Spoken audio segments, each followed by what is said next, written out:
Good morning. এতিয়া সময় হৈছে 9:30 আৰু ভাবিছিলোঁ যদিও সোনকালে ওলাই যাম, কিন্তু যোৱাকালি যথেষ্টখিনি দৌৰা দৌৰি বৰষুণত তিতি মেলি আমাৰ অৱস্থা বেয়া হৈছিলে আৰু উঠোঁতেও দেৰি হ'ল। সেয়েহে হিয়াকুহিও ঠিকছে শুলে আৰু লগতে আমিও শুলোঁ। মই চবতকৈ বেছি শুলোঁ। এনেও মই শুৱাত ভাল, চান্স পালে মই শুৱাৰ ক্ষেত্ৰত কেতিয়াও কম্প্ৰমাইজ নকৰোঁ। আৰু এয়া মোৰ বেক চাইডত দেখিছে, কালি মই নামটো ভালকৈ চাব হোৱা নাছিলে। কৈছিলোঁ আপোনালোকক যে এজন মানুহে ৰাস্তাত আমি যেতিয়া কৈছিলোঁ আমি একো বিচাৰি পোৱা নাই, তেওঁ আমাক লগত লৈ আহিছিলে আৰু তেওঁৰ সহায়ত আমি সোমাই গৈছিলোঁ। আৰু এয়া মোৰ বেক চাইডত ৰিজৰ্টখনৰ নাম আছে দ্য ৰিভাৰ চাইড ৰিজৰ্ট। আৰু ৰিজৰ্টৰ পৰিৱেশটো বিৰাট ধুনীয়া। মই আপোনালোকক বেক কেমেৰা কৰি দেখুৱাম।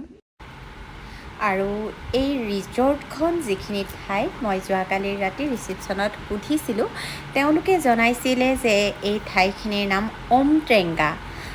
তেওঁলোকৰ ভাষাত কি বৰ বিশেষ আৰু সুধিবলৈ নহ'ল। মই আকৌ এবাৰ কৈছোঁ, ঠাইখিনিৰ নাম ওমট্ৰেংগা দ্য ৰিভাৰ চাইড ৰিজৰ্ট।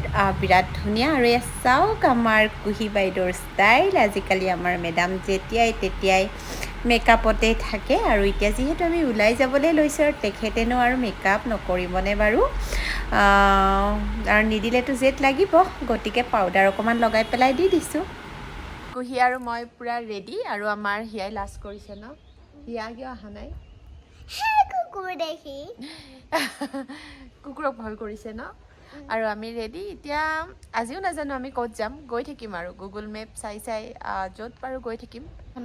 এইটো এটা বৰ ধুনীয়া ডাইনিং হল, অ'পেন। ইয়াতে নদীৰ বৰ ধুনীয়া বতাহ। আৰু আকৌ নিভিজাবা সেইযোৰ, আৰু জোতা নাই কিন্তু।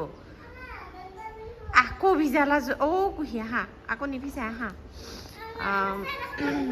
বিৰাট ধুনীয়া মুকলি বতাহ খাই ইয়াতে ব্ৰেকফাষ্ট, ডিনাৰ, লাঞ্চ সকলো কৰিব পাৰি।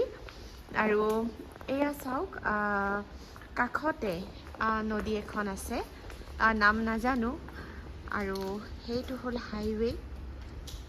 এই হাইৱেটোৰে ইফালে শ্বিলং আৰু ইফালে চেৰাপুঞ্জী। আৰু এয়া চাওক, এজনে মাছ ধৰি আছে দূৰৈত। কুহি, তোমাৰ মাছ ধৰিবলৈ মন গৈছে নেকি? হা, গৈছে? হে, পৰিৱেশটো সঁচাকৈ বৰ ধুনীয়া। যদিও কোনো প্লেন নাথাকাকৈ আমি এই ৰিজৰ্টখনত সোমাই গৈছিলোঁ। আৰু সোমোৱাৰ আগমুহূৰ্তলৈ আমি গমো পোৱা নাছিলোঁ যে এইটো লজ হয়, নুঠিবা দেই, নে ৰিজৰ্ট হয়। প্ৰথমতেতো বাহিৰৰ পৰা দেখি গেষ্ট হাউচ বুলি ভাবিছিলোঁ। আৰু ৰাতি যিহেতু বৰষুণো দি আছিলে, আমি বৰ বিশেষ বাহিৰলৈ ওলোৱা নাছিলোঁ। আৰু বাহিৰলৈ যেতিয়া ৰাতিপুৱা ওলাই দেখিছোঁ, পৰিৱেশটো সঁচাকৈ বৰ ধুনীয়া আৰু ভাল লাগিছে থাকি। ছাৰ্ভিচখিনিও ভাল এওঁলোকৰ।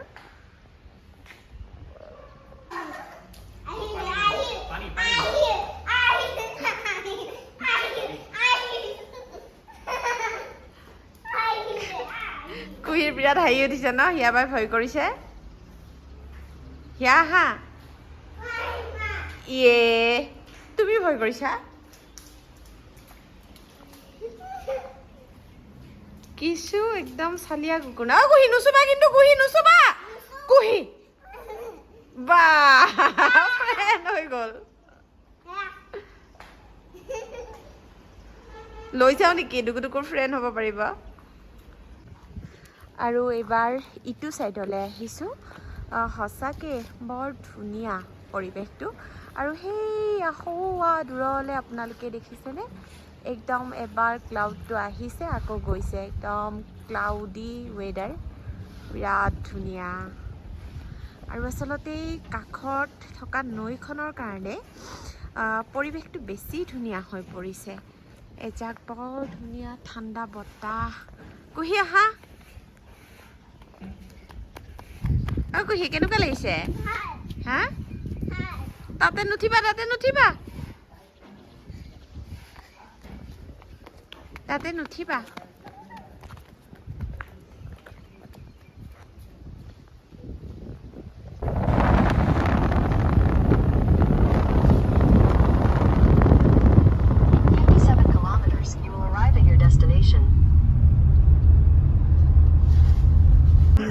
আমি ডাউকিৰ ৰাস্তাত আৰু ৰাস্তাত জানো হিয়াই কি এটা বনৰীয়া গুটি দেখি আহিছে আৰু সেইটো তাইক ঘৰলৈ লৈ যাবলৈ লাগে আৰু গাড়ীৰে আহি থাকোঁতে হঠাৎ কাষতে সেইটো দেখা পালোঁ এতিয়া দেউতাকে বিচাৰি গৈছে জানো আনিব পাৰেনে নাই এইটো সঁচাকৈ যোৱাকালি ধাৰাসাৰ বৰষুণৰ পাছত যে ইমান ধুনীয়া এটা ৱেডাৰ পাম আশা কৰা নাছিলোঁ আৰু আজি সেয়ে একদম মৰ্ণিং বেক কৰিম বুলি ভাবিছিলোঁ যেতিয়া হঠাৎ দেখিলোঁ ৱেডাৰটো কিছু ভাল কৰিছে এতিয়া আকৌ আমি হঠাৎ প্লেন কৰি ডাউকিলৈ ওলাইছোঁ আৰু এয়া চাৰিওফালৰ পৰিৱেশটো আপোনালোকক দেখুৱাইছোঁ চাওকচোন ক্লাউড ক্লাউড আৰু ক্লাউড হয় আৰু লেতেৰা বস্তুবিলাক কিয় চুই আছা এই দুজনীক চম্ভালি থকাটো এটা ডাঙৰ কাম বিশেষকৈ কুহি ন কুহি কি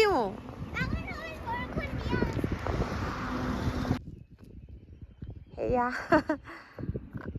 শেষত অভিযান সফল হ'ল নাযাবা সি আগত নাযাবা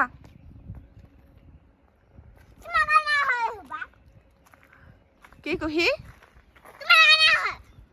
অঁ য'তে ত'তে পাহাৰ ৰাস্তাত যায় নেকি মানুহ আজি যে তুমি কাজল লৈছা লিপষ্টিক লৈছা কি কিউট লাগিছে এইফালে চোৱা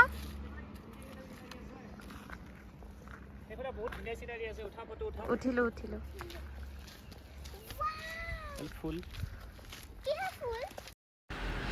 বনৰীয়া ফুল লতা বিচাৰি শেষত আমি এয়া ডাউকিলৈ আগুৱাই আহিছোঁ কিন্তু ভবা নাছিলোঁ যে আহি আকৌ এটা ভয়ানক পৰিস্থিতিৰ সন্মুখীন হ'ম যিমানেই সোমাই আহিছোঁ সিমানেই ৰাস্তা একেবাৰে নেদেখি আকৌ আধা ৰাস্তাত আমাক সেই বৰষুণে লগ দিলে আৰু ডাউকিৰ ৰাস্তাটো যথেষ্ট বেয়া ৰাস্তাবোৰ ভঙা আগত ৰাস্তাৰ কামো চলি আছে সেয়ে আকৌ আমি আহি সেই একেই ঠগ খালোঁ শেষত আকৌ আমি ডিচিশ্যন লৈছোঁ যে আৰু আগুৱাই নোযোৱাটোৱেই ভাল হ'ব কাৰণ যিহেতু একোৱে নেদেখি চাওক ৱাইপাৰেও বৰ ভালকৈ পানী টানিব পৰা নাই আৰু কিন্তু উলটি আহোঁতে এইটো বৰ ধুনীয়া নিজৰা দেখিলোঁ আৰু তাকেই দেখি অকণমান সন্তুষ্টি লভি আমি আকৌ শ্বিলঙলৈ বেক কৰিছোঁ এতিয়া আমি ৰখিছোঁ কিবা এটা খাওঁ বুলি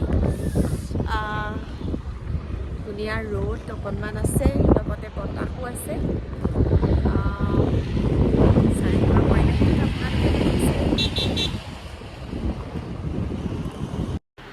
আমি য'ত খাবলৈ সোমাইছিলোঁ তাত শেষত গৈ ভাল লগা কথা এটাই হ'ল যে ইহঁতে গৈ মেকুৰী পোৱালি এটা পালেগৈ কাৰণ ডাউকি ৰাস্তাৰ পৰা যেতিয়া আমি উভতি দিছিলোঁ দুইজনে অকণমান অশান্তি কৰিছিল আৰু অশান্তি কৰাটো স্বাভাৱিক কিন্তু উভতিছিলোঁ এইটো কাৰণতে যে সিহঁতক লৈ ইমান বেয়া ৰাস্তাত য'ত ডাৱৰে আগুৰি আছে ৰিস্ক ল'বলৈ ভয় লাগিয়ে আমি উভতিছিলোঁ আৰু যেতিয়া এই ৰেষ্টুৰেণ্টখনত সোমাই সিহঁতে মেকুৰী পোৱালিটো পালে আপোনালোকে দেখিছে আৰু কোনে পায় আৰু আচৰিত ধৰণৰ মেকুৰী পোৱালি চাগে ৰেষ্টুৰেণ্টৰ পোহনীয়া নেকি তেওঁলোকৰ হাতত থকা চাগে আৰু ইমান সহজত সিহঁতক ধৰা দিছে আৰু এতিয়া চাওক বাপেক জীয়েকহঁতৰ জলকীয়াৰ কম্পিটিশ্যন তুমি খোৱা এবাৰ তুমি খোৱা তোমাৰ নমস্তে তুমি খোৱা তুমি খোৱাচোন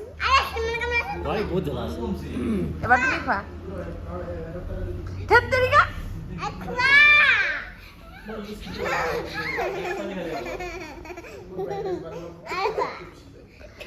তুমি খোৱা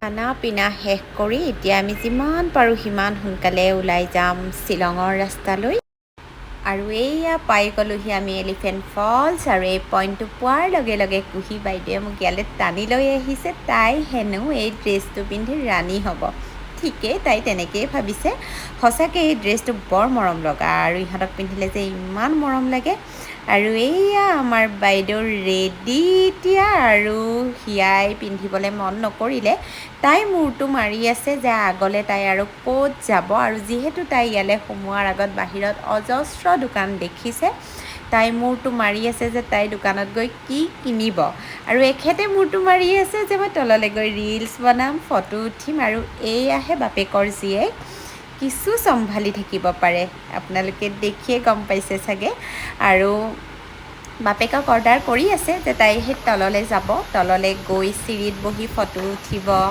ৰিলছ বনাব আৰু দেউতাকেও টানি লৈ ফুৰি আছে আৰু মই মোবাইল লৈ লৈ পিছে পিছে দৌৰি আছোঁ। ইহঁতক আচলতে চম্ভালাটো কিমান টান মই আগতে কৈছোঁৱে, আৰু এয়া চম্ভালি মেলি আমি আহি আছোঁ এতিয়া শ্বিলং পিকলৈ বুলি। আৰু আহি পালোঁহি ধুনীয়া শ্বিলং পিকলৈ। ইয়াৰ আগতে মই শ্বিলং পিকলৈ অহা নাছিলোঁ। লাষ্ট টাইম যেতিয়া আহিছিলোঁ আমাৰ টাইমটো মেকআপ নহ'ল, সেয়ে অহা নাছিলোঁ। আৰু এয়া ফাৰ্ষ্ট আহিছে আৰু এয়া আমাৰ মেডামহঁতে পাৰক নোৱাৰক ঢুকি পাওক নাপাওক সেইটো ডাঙৰ কথা নহয়, কিন্তু গোটেইখিনি বস্তুৱে ট্ৰাই কৰিছে। আৰু যিহেতু শ্বিলং পিকত আজিকালি গাড়ীৰে আহিব লাগে, এতিয়া ৰিটাৰ্ণ হ'বলৈ আমি গাড়ীলৈ ৰৈ আছোঁ। আৰু এয়া আধা ৰাস্তাত আমাৰ আলু, বন্ধাকবি, মূলা, গাজৰৰ বজাৰ, আৰু এয়া চাওক গাড়ীৰ ডিগি ভৰ্তি। এয়া 3 দিনৰ মূৰত ঘৰ আহি সোমাইছোঁ আৰু মেলি লৈছোঁ শ্বিলঙৰ পৰা অনা বজাৰখন, আৰু লগতে আপোনালোককো দেখুৱাইছোঁ। শ্বিলং গ'লে এইটো আমাৰ অভ্যাসে যে আমি ৰাস্তাত নাচপতি, মূলা, স্কোৱাছ, বিশেষকৈ বন্ধাকবি নিকিনাকৈ কেতিয়াও নাহোঁ। আৰু চাওকচোন আপোনালোককো দেখুৱালোঁ, কেনে পালে জনাব দেই।